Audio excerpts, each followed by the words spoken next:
तो कल हम लोग पिछले क्लास में हम लोगों ने क्या देखा था, हम लोगों ने कुछ डाइलेक्ट्रिक मटेरियल्स का प्रॉपर्टीज़ देखे थे, पोलराइजेशन क्या क्या फैक्टर से इफेक्ट होता है। तो हम लोग सारे डाइलेक्ट्रिक मटेरियल्स का जितने भी प्रॉपर्टीज़ थे तो वह सारी चीज़ें हम लोगों ने पिछले क्लास में कवर कर लिया था। ठीक है, तो आज हम लोगों को क्या पढ़ना है, आज हम लोगों को कुछ डाइलेक्ट्रिक मटेरियल्स के बारे में पढ़ना शुरू करना है। तो सबसे पहले हम लोग कुछ डाइलेक्ट्रिक मटेरियल्स का देखेंगे। ठीक है, तो आज हम लोग जो डाइलेक्ट्रिक मटेरियल्स देखने वाले हैं वो है हमारा सॉलिड। ठीक है, तो आज हम लोग क्या करने वाले हैं, यहाँ पे इंसुलेटिंग मटेरियल्स लिखा हूँ, तो अगर आपको डाउट आ रहा है तो यहाँ पे आप डाइलेक्ट्रिक मटेरियल्स लिख सकते हैं। ठीक है, क्योंकि आपको मैं बताया था इंसुलेटिंग मटेरियल डाइलेक्ट्रिक मटेरियल्स दोनों एक ही जैसे रहते हैं, सिर्फ वो एप्लीकेशन में चेंज आता है। तो आज हम लोग क्या देखने वाले हैं, आज हम लोग देखने वाले हैं कि सॉलिड डाइलेक्ट्रिक मटेरियल्स को कहाँ यूज़ करते हैं। ठीक है, उनका प्रॉपर्टीज़ क्या है और उसके साथ उनका क्या एप्लीकेशंस है, तो ये चीज़ हम लोग देखने वाले हैं। ठीक है, तो मैं जब आपको डाइलेक्ट्रिक मटेरियल्स में कुछ मटेरियल्स के बारे में जब मैं पढ़ाने से पहले मैं आपको ये चीज़ बताना चाहता हूँ कि मैं आपको डाइलेक्ट्रिक मटेरियल्स को कैसे पढ़ाऊँगा। कि सबसे पहले मैं इनको 3 ग्रुप में डिवाइड कर लूँगा, सॉलिड मटेरियल्स, उसके बाद लिक्विड मटेरियल्स, उसके बाद गैसियस मटेरियल्स। तो मैं ऐसे 3 कैटेगरी में डिवाइड करूँगा। तो आज हम लोग क्या देखने वाले, जो मटेरियल सॉलिड फॉर्म में रहेंगे, ठीक है, वो डाइलेक्ट्रिक मटेरियल्स होंगे और वो हमको सॉलिड फॉर्म में मिलेंगे। तो मैं आज उन मटेरियल्स के बारे में डिस्कस करने वाला हूँ, वो मेरे सॉलिड डाइलेक्ट्रिक मटेरियल्स या इंसुलेटिंग मटेरियल्स पे आप बोल सकते हो, कोई उसमें प्रॉब्लम नहीं है। ठीक है, तो आज हम लोग सॉलिड डाइलेक्ट्रिक मटेरियल्स देखने वाले हैं। ठीक है, तो सॉलिड डाइलेक्ट्रिक मटेरियल्स में कुछ मटेरियल्स के बारे में हम लोग आज देखने वाले हैं। ठीक है, तो सब देखने से पहले आप लोगों को मैं एक चीज़ समझाना चाहता हूँ कि डाइलेक्ट्रिक मटेरियल्स क्यों, सॉलिड डाइलेक्ट्रिक मटेरियल्स कहाँ यूज़ किया जाता है। पहले आप लोग ये चीज़ समझिए तो बाकी चीज़ आपको ईजी होंगे। ठीक है, जैसा कि आपका डोमेस्टिक वायरिंग में, ठीक है, मतलब आपका घर के जो वायरिंग होता है, डोमेस्टिक इलेक्ट्रिक वायरिंग में, मतलब आपका घर में जो वायरिंग होता है, अगर आप उन वायर्स को देखेंगे तो वो आपको कॉपर वायर नहीं होगा, कॉपर तो अंदर होगा, लेकिन उन वायर्स के ऊपर क्या करेंगे, कुछ इंसुलेशन करेंगे, है ना, प्लास्टिक, मतलब आपका पीवीसी का होगा, या हाई एप्लीकेशन में तो पुराने वाले में रबर का इंसुलेशन होता था। तो कुछ ना कुछ तारों के ऊपर इंसुलेशन रहता है। ठीक है, तो वो तारों के ऊपर इंसुलेशन रहता है, तो वो हमारा क्या होता है, एक डाइलेक्ट्रिक मटेरियल होता है, क्योंकि आप देखेंगे तो अंदर कॉपर या एल्यूमिनियम का तार होगा और इसके ऊपर क्या होता है, कुछ इंसुलेशन किया जाता है। ठीक है, तो वो जो इंसुलेशन होता है वो भी आपका सॉलिड डाइलेक्ट्रिक मटेरियल या सॉलिड इंसुलेटिंग मटेरियल में आता है। ठीक है, तो उसके बाद जैसा कि कुछ कॉइल्स, जैसा आप आगे जाके मशीन्स पढ़ेंगे। ठीक है, जब आप लोग आगे जैसे मशीन्स पढ़ेंगे तो मशीन्स में आप लोग आर्मेचर या आप लोग फील्ड वाइंडिंग ऐसा कुछ चीज़ें पढ़ेंगे। ठीक है, तो इन आर्मेचर, इन फील्ड वाइंडिंग के ऊपर भी इंसुलेशन के लिए कुछ इंसुलेटिंग मटेरियल लगाया जाता है। तो वो जो मटेरियल होता है वो भी आपका सॉलिड मटेरियल होता है, जैसा कि पेपर होता है या कॉटन का टेप्स होते हैं, तो ये सारी चीज़ें लगाया जाता है। ठीक है, तो और भी सारे एप्लीकेशंस है, जैसा आप ट्रांसमिशन लाइंस देखेंगे। ठीक है, मैं ज़्यादा नहीं बताऊंगा, आप लोग कंफ्यूज हो जाएंगे। जैसा आपके घर के पास जो खंबे के ऊपर तार जाते हैं, तो उन ट्रांसमिशन लाइंस में आप देखेंगे तो तार के नीचे एक मटेरियल रहता है, वो आपको वहाँ पे इंसुलेशन प्रोवाइड करता है। तो वो जो मटेरियल होता है वो आपका पोर्सिलियन होता है, जो कि आपको एक सॉलिड मटेरियल है ना, वो लिक्विड तो नहीं है ना, खंबे के तार के नीचे जो जाता है वो एक सॉलिड मटेरियल रहता है। ठीक है, तो वो आपका पोर्सिलियन मटेरियल होता है। तो ऐसा हमारे बहुत सारे एप्लीकेशन है सॉलिड इंसुलेटिंग मटेरियल्स के, इसमें कुछ एप्लीकेशन से आप बताया हूँ। ठीक है, तो हम लोग सीधा जाएंगे मटेरियल्स को पढ़ेंगे। ठीक है, ज़्यादा टाइम वेस्ट हम लोगों को नहीं करना, तो सीधा हम लोग मटेरियल्स पढ़ेंगे। ठीक है, तो मैं मटेरियल्स को, सॉलिड डाइलेक्ट्रिक मटेरियल्स को मैं फिर से आपको यहाँ पे एक छोटा सा क्लासीफाई कर रहा हूँ। मेरे पास सॉलिड डाइलेक्ट्रिक मटेरियल्स मुझे देखना है, इन क्या क्या मटेरियल्स होते हैं, उन मटेरियल्स का क्या क्या प्रॉपर्टीज़ है, ये चीज़ें मुझे देखना है। तो मैं इन सॉलिड डाइलेक्ट्रिक मटेरियल्स को क्या करूँगा, पहले मैं सिरामिक मटेरियल्स देखूँगा, सिरामिक डाइलेक्ट्रिक या इंसुलेटिंग मटेरियल्स देखूँगा। ठीक है, उसके बाद मैं सिरामिक्स देखने के बाद मैं आपका क्या करूँगा, पॉलीमरिक डाइलेक्ट्रिक मटेरियल्स देखूँगा। ठीक है, पॉलीमेरिक डाइलेक्ट्रिक मटेरियल्स देखूँगा। उसके बाद मैं आपका पॉलीमेरिक देखने के बाद मैं कुछ नेचुरल या सिंथेटिक रबर से बने मटेरियल्स देखूँगा। ठीक है, नेचुरल या सिंथेटिक रबर से बने मटेरियल्स देखूँगा। ठीक है, तो उसके बाद पेपर का देखूंगा, ठीक है। उसके बाद क्या करूँगा, पेपर देखूंगा, ठीक है।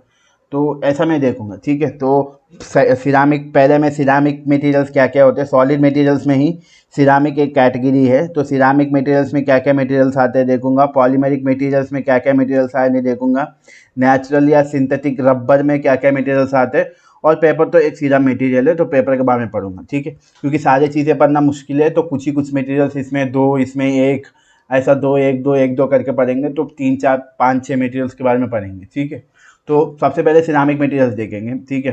तो सिरामिक मटेरियल्स पे आपका सॉलिड डाइलेक्ट्रिक मटेरियल्स में एक सब क्लासिफिकेशन है, सिरामिक, डाइलेक्ट्रिक या इंसुलेटिंग। मैं कभी भी इंसुलेटिंग लिखूंगा तो कंफ्यूज मत होइए, क्योंकि इंसुलेटिंग और डाइलेक्ट्रिक मटेरियल्स लगभग सेम ही होते हैं, ठीक है। तो आज मैं क्या देखने वाला हूँ, पहला मैं सिरामिक इंसुलेटिंग मटेरियल्स देखने वाला हूँ। तो जब मैं सिरामिक इंसुलेटिंग मटेरियल्स देखना है, तो सिरामिक इंसुलेटिंग मटेरियल्स में पहले आप सबको सिरामिक मतलब क्या होता है आपको पता होगा, ठीक है।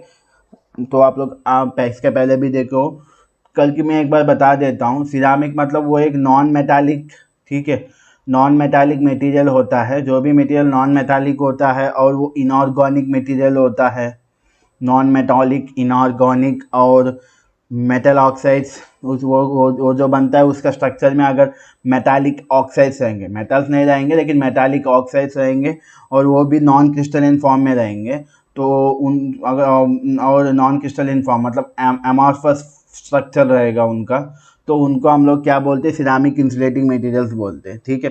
तो इनमें बहुत सारे मटेरियल्स आते हैं। सिरामिक इंसुलेटिंग मटेरियल मतलब ये जो मटेरियल्स होते हैं ये non metallic, inorganic, metallic oxide से बने रहते हैं, और ये इनका जो स्ट्रक्चर रहता है वो नॉन क्रिस्टलाइन या अमॉर्फस स्ट्रक्चर रहता है, ठीक है। क्रिस्टलाइन स्ट्रक्चर नहीं रहता, वो अमॉर्फस स्ट्रक्चर रहता है। मैं आपको एक बार बताया था क्रिस्टलाइन और नॉन क्रिस्टलाइन में फ़र्क क्या रहता है, वो आपको एक बार मैं बताया था, ठीक है। तो इसमें हम सीधा पहला मटेरियल में जाएंगे, ठीक है, क्योंकि हमको मटेरियल्स और उनका प्रॉपर्टीज़ देखना ज़रूरी है।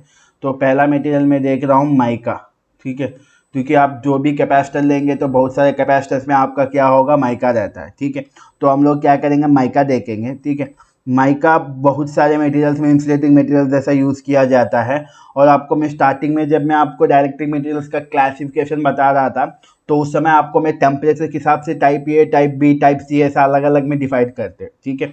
तो अगर उस टेम्परेचर के हिसाब से देखेंगे तो आपका जो माइका होगा वो आपका किस में आएगा, क्लास बी में आएगा, ठीक है। मैं आपको स्टार्टिंग में बताया था कि टेम्परेचर के हिसाब से हम डाइलेक्ट्रिक मटेरियल्स को class A, class B, class C, class D ऐसा डिवाइड करेंगे, तो उसमें मेरा माइका जो आता है वो क्लास बी में आता है, ठीक है। तो अगर आप माइका को देखेंगे तो माइका आपको दो फॉर्म में मिलेगा, ठीक है। तो एक माइका जो होता है वो इसका मैं स्पेलिंग लिख दे रहा हूँ, एक अजीब स्पेलिंग है,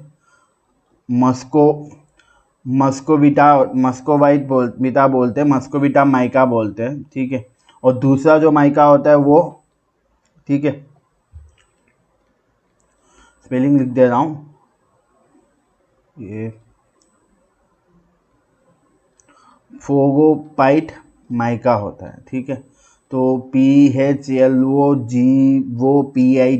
ठीक है, ये वो है, ठीक है, फोगोपाइट माइका होता है। तो हमारा ऐसा दो अलग अलग माइका होते हैं, एक मस्कोविटा माइका होता है और दूसरा हमारा फ्लोगोफाइट माइका होता है, ठीक है। तो ये दोनों माइका ही है, माइका में ये दो अलग अलग कैटेगरी है, तो दोनों को हमारा इंसुलेटिंग मटेरियल्स या डाइलेक्ट्रिक मटेरियल्स में यूज़ किया जाता है, ठीक है। तो चलिए देखते हैं पहले मस्कोविटा माइका क्या होता है, ठीक है। मस्कोविटा माइका क्या होता है पहले ये देखेंगे, उसके बाद फ्लोगोपाइट माइका क्या होता है वो भी हम लोग देखेंगे, ठीक है। तो जब हम लोग मस्कोविटा माइका के बारे में देखेंगे तो ये हमारा क्या होता है, ये हमारा एक हाइड्रेट है, ठीक है।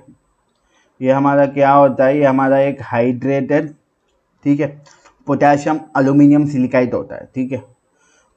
पोटेशियम एल्यूमिनियम का एक सिलिकेट होता है, ठीक है। ये हमारा हाइड्रेटेड पोटेशियम, हाइड्रेटेड मतलब पानी रहेगा इसमें, तो ये पोटेशियम एल्यूमिनियम का एक सिलिकेट होता है, ठीक है। तो आप अंदर स्ट्रक्चर में जाएंगे तो आपको ज़्यादा कंफ्यूज नहीं होगा, मैं सिर्फ आपको नॉलेज के लिए ये कॉम्बिनेशन बता रहा हूँ। अगर आपको ये कॉम्बिनेशन याद भी नहीं है तो कोई दिक्कत नहीं, ठीक है। तो नॉर्मली ये जो मस्कोविटा माइका होता है, आपको सिर्फ ये याद रखना है कि माइका में दो अलग अलग माइका होते हैं, एक मस्कोविटा और एक फोलोपाइट, ठीक है। तो मस्कोविटा क्या होता है, फोलोफाइट क्या होता है, वो अलग बात है, उसको आपको देखना नहीं है, ठीक है। तो मस्कोविटा माइका में ये होता है, ठीक है। और अगर आप फोलोफाइट माइका देखेंगे तो फोलोफाइट माइका में क्या होगा, इसमें मैग्नीशियम माइका रहता है, ठीक है। ये जो रहता है ये मैग्नीशियम माइका और एक मैग्नीशियम माइका रहता है, इसमें हमारा क्वार्ट्ज और आयरन ऑक्साइड का इम्प्यूरिटीज रहते हैं, ठीक है। मस्कोविटा माइका में क्या होता है, मस्कोविटा माइका में आपका पोटेशियम एल्यूमिनियम का सिलिकेट रहता है। लेकिन अगर आप फोलोफाइट माइका देखेंगे तो इसमें आप ये मैग्नीशियम माइका होता है और इसमें हमारा क्या रहता है, क्वार्ट्ज।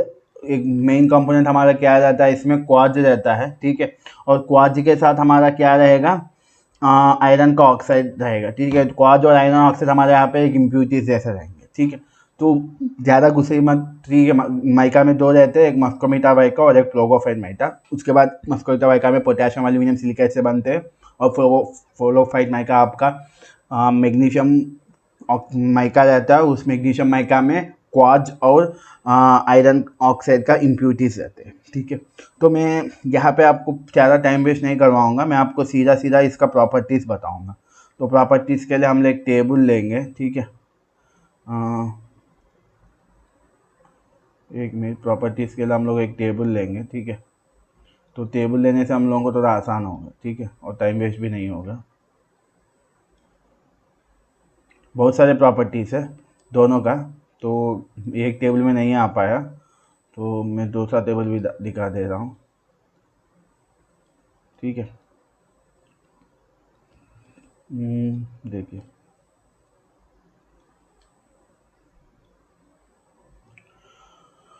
तो अगर आप प्रॉपर्टीज़ देखेंगे दोनों का, मस्कोविटा माइका और फ्लोगोफाइट माइका, दोनों माइका का अगर आप प्रॉपर्टीज़ देखेंगे, ठीक है, तो मैं उम्मीद कर रहा हूँ आपको दिख रहा होगा। नहीं तो और थोड़ा जूम कर देता हूँ, ठीक है, क्योंकि आपको दिखना इम्पोर्टेंट है, तो मैं इसको और थोड़ा जूम कर देता हूँ,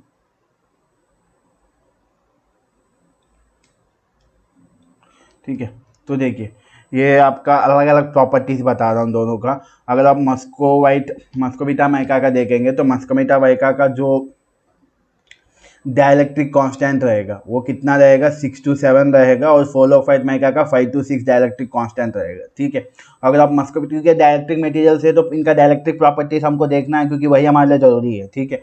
उसके बाद अगर आप मस्कोविटा माइका का डाइलेक्ट्रिक स्ट्रेंथ देखेंगे तो इसका जो डाइलेक्ट्रिक स्ट्रेंथ रहेगा वो 80 किलो वोल्ट से ले, अब आप देखेंगे तो इसका 1 mm, अगर 1 mm का लेंथ पे देखेंगे तो इसका जो डाइलेक्ट्रिक स्ट्रेंथ रहेगा वो 80 किलो वोल्ट होगा, अगर मैं 20 डिग्री सेंटीग्रेड पे देखूंगा, ठीक है। क्योंकि टेम्परेचर डाइलेक्ट्रिक स्ट्रेंथ पे ऊपर असर दिखाता है, तो हम जब डाइलेक्ट्रिक स्ट्रेंथ नापते हैं तो एक पर्टिकुलर टेम्परेचर पर हमको डाइलेक्ट्रिक स्ट्रेंथ नापना होता है। तो यहाँ पे मैं 20 डिग्री सेंटीग्रेड पे अगर इस मटेरियल का, मस्कोविटा माइका का डाइलेक्ट्रिक स्ट्रेंथ देखूंगा तो उसका डाइलेक्ट्रिक स्ट्रेंथ कितना होगा, 80 किलो वोल्ट, मतलब 80,000 वोल्ट पर mm, मतलब 1 mm का लेंथ पे आप 80,000 वोल्ट का वोल्टेज लगाएंगे तो वो सस्टेन कर लेगा। 80,000 से थोड़ा ऊपर लगाएंगे तो वो ब्रेक डाउन हो जाएगा उसमें। वैसे अगर आप फ्लोगोफाइट माइका का देखेंगे तो फ्लोगोफाइट माइका का टेम्परेचर वही है 20 डिग्री सेंटीग्रेड का, अगर आप देखेंगे तो 60 किलोवाट होगा पर mm, ठीक है। उसके बाद पावर फैक्टर, आपको कल मैं बताया था, जब आपको डाइलेक्ट्रिक लॉस बता रहा था तो एक पावर फैक्टर बताया था। डाइलेक्ट्रिक मटेरियल्स का अपना खुद का एक पावर फैक्टर रहता है। तो अगर आप और इस पावर फैक्टर को भी मैं एक टेम्परेचर पे देख रहा हूँ 25 डिग्री सेंटीग्रेड पे, अगर मैं 25 डिग्री सेंटीग्रेड पे अगर मस्कोविटा माइका का मैं पावर फैक्टर देखूंगा वो कितना रहेगा, 1 से 3 इंटू 10⁻⁻⁴ रहेगा। वही फ्लोगोफाइट माइका का आपका 10 to 50, मतलब 10 इंटू 10⁻⁻⁴ से लेके 50 इंटू 10⁻⁻⁴ रहेगा, ठीक है। और थर्मल स्टेबिलिटी, मतलब टेम्परेचर को कितना ये झेल लेंगे, तो अगर आप देखेंगे थर्मल स्टेबिलिटी तो मस्कोविटा माइका का थर्मल स्टेबिलिटी सही रहेगा और फ्लोगोफाइट माइका का ग्रेट, मतलब मस्कोविटा माइका से भी ज़्यादा थर्मल स्टेबिलिटी रहता है। थर्मल स्टेबिलिटी मतलब कितना टेम्परेचर को वो सस्टेन कर लेता है, ठीक है। और टेम्परेचर देखेंगे क्योंकि इंसुलेटिंग मटेरियल से तो थोड़ा गर्मी में भी काम करना चाहिए हॉट टेम्परेचर पे। तो अगर आप देखेंगे मस्कोविटा माइका का तो इसका जो मैक्सिमम ऑपरेटिंग टेम्परेचर है वो इसका कितना होगा, 500 से 600 डिग्री सेंटीग्रेड होगा। मतलब आप मस्कोविटा माइका का टेम्परेचर देखेंगे तो वो 500 से 600 डिग्री सेंटीग्रेड तक आराम से काम करेगा। फ्लोगोफाइट माइका आपका 800 से 900 डिग्री सेंटीग्रेड तक आराम से काम करेगा, ठीक है। उसके बाद इंसुलेशन एबिलिटीज़ देखेंगे तो मस्कोविटा माइका का इंसुलेशन एबिलिटी सही है, लेकिन बहुत अच्छा है, लेकिन फ्लोगोफाइट माइका का इतना अच्छा नहीं है इंसुलेटिंग एबिलिटीज़। और ये पॉइंट मत देखिए, आप कंफ्यूज हो जाएंगे। तो उसके बाद ऑयल का इफेक्ट क्या होगा, अगर इसको ऑयल के साथ टच करवाएंगे तो क्या होगा, ज़्यादा एडवर्स इफेक्ट होगा, मतलब कुछ वो रिएक्शन करने लगेगा, एसिड के साथ भी दोनों रिएक्शन करने लगेंगे, लेकिन अल्कलाइज के साथ ये दोनों रिएक्शन नहीं करेंगे, ठीक है। और इनका हार्डनेस देखेंगे तो मस्कोविटा वाइका का हार्डनेस सही है और इसका बेटर है, ठीक है। मैकेनिकल स्ट्रेंथ देखेंगे तो मस्कोविटा का जो मैकेनिकल स्ट्रेंथ है वो बहुत स्ट्रांग है और टफ भी है।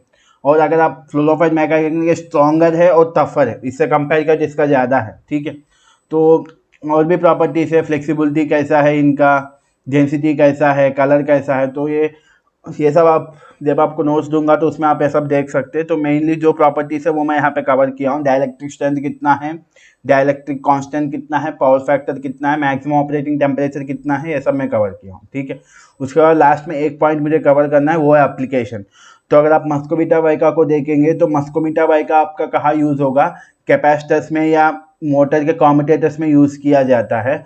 और फ्लोरोफाइट माइका आपका टोस्टर्स में कोई इंसुलेशन चाहिए, या हीटिंग प्लेट्स में, या आपका जो प्रेस रहता है जिससे आप कपड़े प्रेस करते हैं उसमें इंसुलेशन करना है, तो उसमें इंसुलेशन के लिए आप लोग फ्लोरोफाइट माइका यूज़ करते हैं, ठीक है।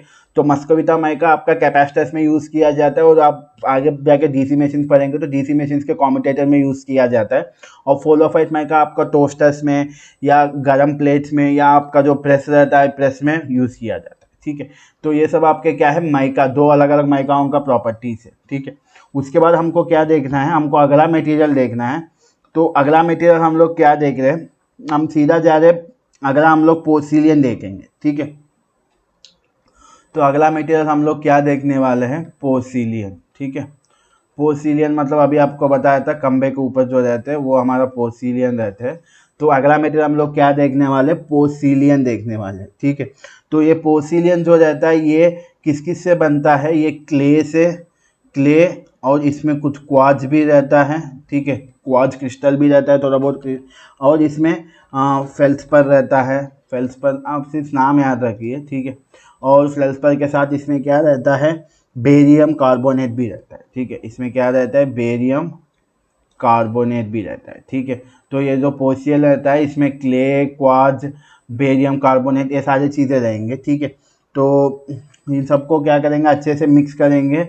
मिक्स करते समय इसमें मेटालिक ऑक्साइड और पानी भी मिला के इनको बनाया जाता है, ठीक है।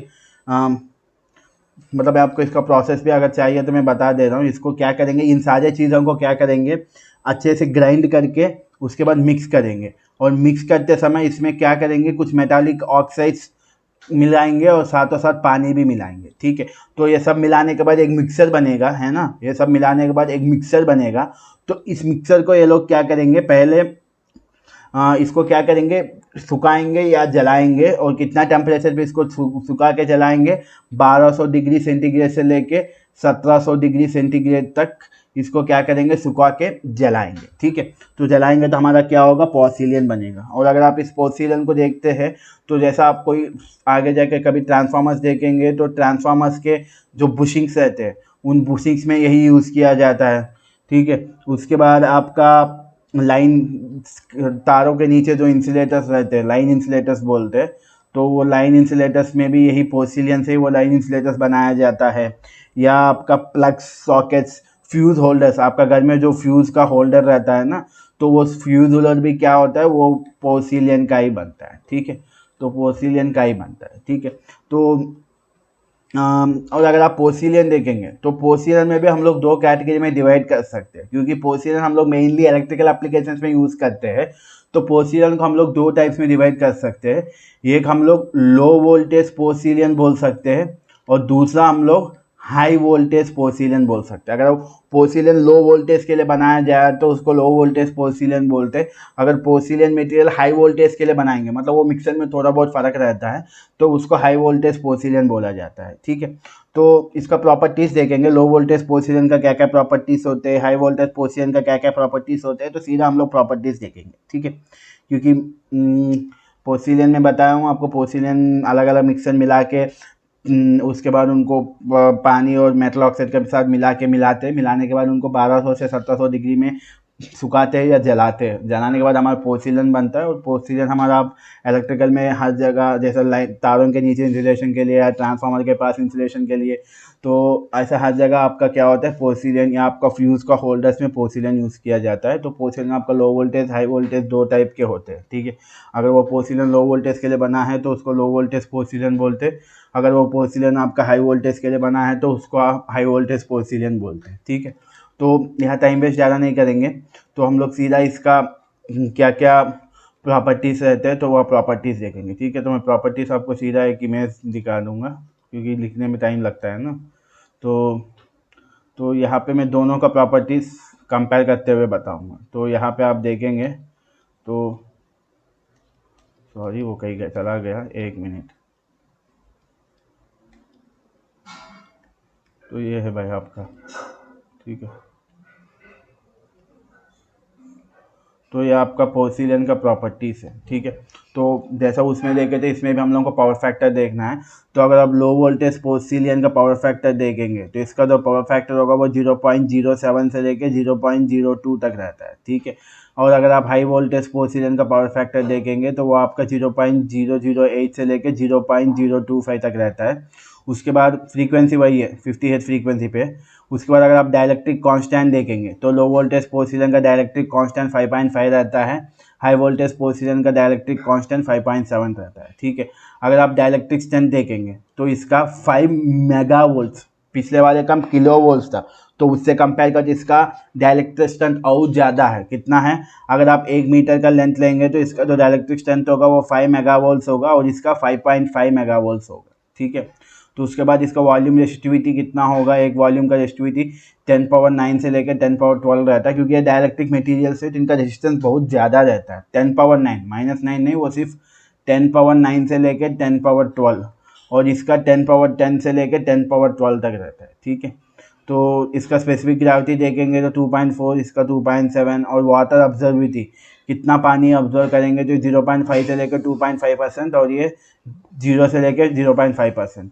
और इनका सॉफ्टनिंग टेम्परेचर, मतलब कितना टेम्परेचर पे सॉफ्ट हो जाते हैं, तो ये वो लो वोल्टेज पोर्शन आपका 1300 से लेकर 1350 डिग्री सेंटीग्रेड में सॉफ्ट हो जाते हैं, और आपका हाई वोल्टेज पोर्सिलेन आपका 1400 से लेकर 1450 डिग्री के बीच में सॉफ्ट हो जाते हैं, ठीक है। तो ये अलग अलग प्रॉपर्टीज़ है, तो आपको नोट्स में दूंगा तब भी आप देख सकते हैं। तो लो वोल्टेज का वैल्यूज़ थोड़ा कम है क्योंकि ये लो वोल्टेज के लिए, और इसका वैल्यूज़ थोड़ा ज़्यादा है क्योंकि ये हाई वोल्टेज के लिए, ठीक है। तो ये आपका क्या होता है, पोर्सिलेन होता है, ठीक है। तो उसके बाद पोर्सिलेन हम पढ़ने के बाद हमको क्या बनना है, ग्लास देखना है, ठीक है। तो हम लोगों को अब क्या देखना है, ग्लास देखना है, ठीक है। तो अब हम लोग एक और मटेरियल क्या देखेंगे, ग्लास देखेंगे। तो आपका ग्लास क्या होगा, ग्लास भी आपका क्या है, एक सिरामिक मटेरियल है, इनऑर्गेनिक सिरामिक मटेरियल है ये, ठीक है। ये आपका एक इनऑर्गेनिक सिरामिक मटेरियल है, ठीक है। और ये कैसे बनता है, ये हम दो मेटालिक ऑक्साइड्स का जब फ्यूज़न करते हैं, मिलाते हैं, फ्यूज़न एक केमिकल फिजिकल प्रोसेस होता है। तो जब हम लोग फ्यूज़न करते हैं दो मेटालिक ऑक्साइड्स का, तो फ्यूज़न करेंगे मेटालिक ऑक्साइड्स का, तो हमारा क्या बनेगा, ग्लास बनेगा, ठीक है। तो आप सबको ग्लास पता है, ठीक है। तो ग्लास आपका अलग अलग ग्लासेस टाइप्स रहते हैं, जैसा कि आपका ग्लास में अगर आप टाइप्स देखेंगे तो आपका एक टाइप होगा सोडा लाइम गैस, ये एक टाइप ऑफ ग्लास है। आपको यही लगता है कि ग्लास एक ही टाइप का रहता है, लेकिन नहीं, ग्लास अलग अलग टाइप्स का रहता है। जैसा एक ग्लास आपका सोडा लाइम ग्लास होता है, और दूसरा आपका लीड ग्लास होता है, ठीक है। और तीसरा आपका जो ग्लास रहता है वो बोरोसिलिकेट ग्लास बोलते हैं उसको, ठीक है, बोरोसिलिकेट ग्लास, ये भी एक ग्लास का एक और टाइप है, ठीक है। और एक और चौथा टाइप है, वो आपका क्या है, चौथा टाइप आपका कौन सा ग्लास है, आपका हाई सिलिका ग्लास है, ठीक है। चौथा आपका क्या है, हाई सिलिका ग्लास, ठीक है। तो ये चार अलग अलग ग्लास का टाइप्स है। पहला सोडा लाइम ग्लास होता है, दूसरा लीड ग्लास होता है, तीसरा बोरोसिलिकेट ग्लास, और चौथा आपका हाई सिलिका ग्लास। तो चारों अलग अलग ग्लास के टाइप्स है।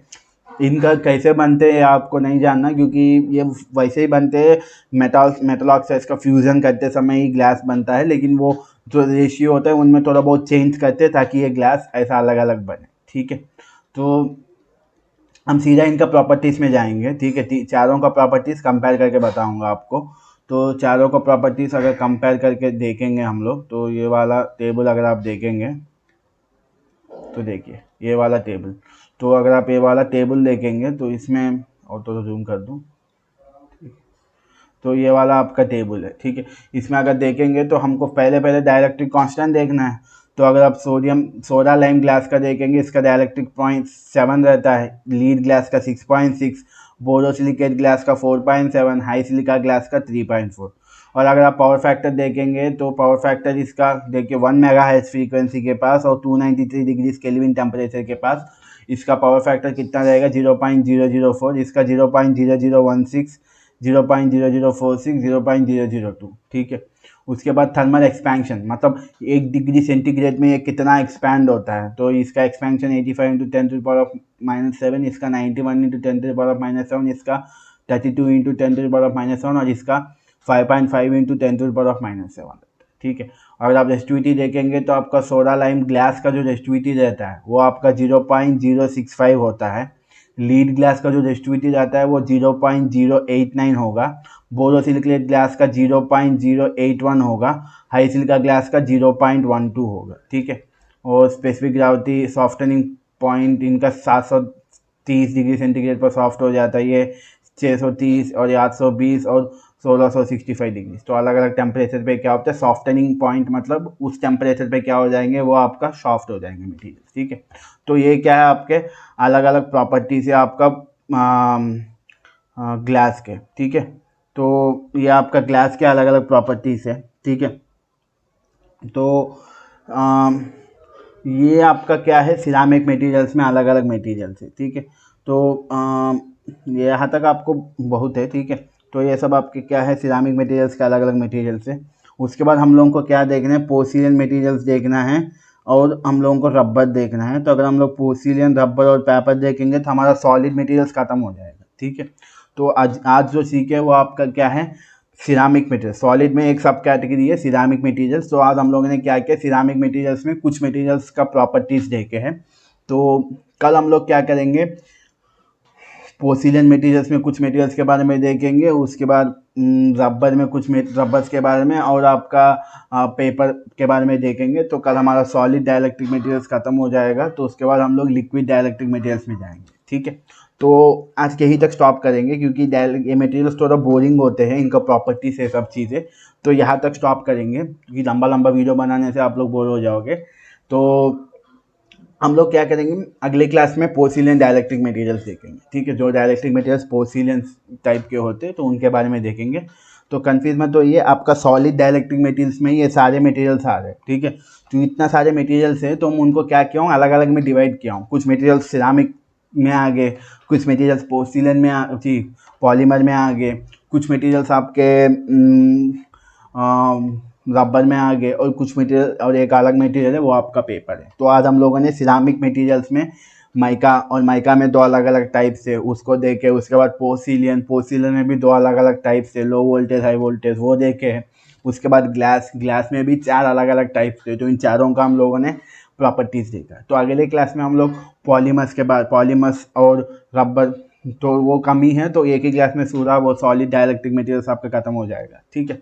तो ये आज के लिए है। तो इसमें अगर आपको कुछ डाउट है तो आप कमेंट में पूछ सकते हैं, या जो इंजीनियरिंग मटेरियल्स का जो व्हाट्सएप ग्रुप बना है उसमें भी पूछ सकते हैं, या मुझे पर्सनली मैसेज करके भी पूछ सकते हैं, ठीक है।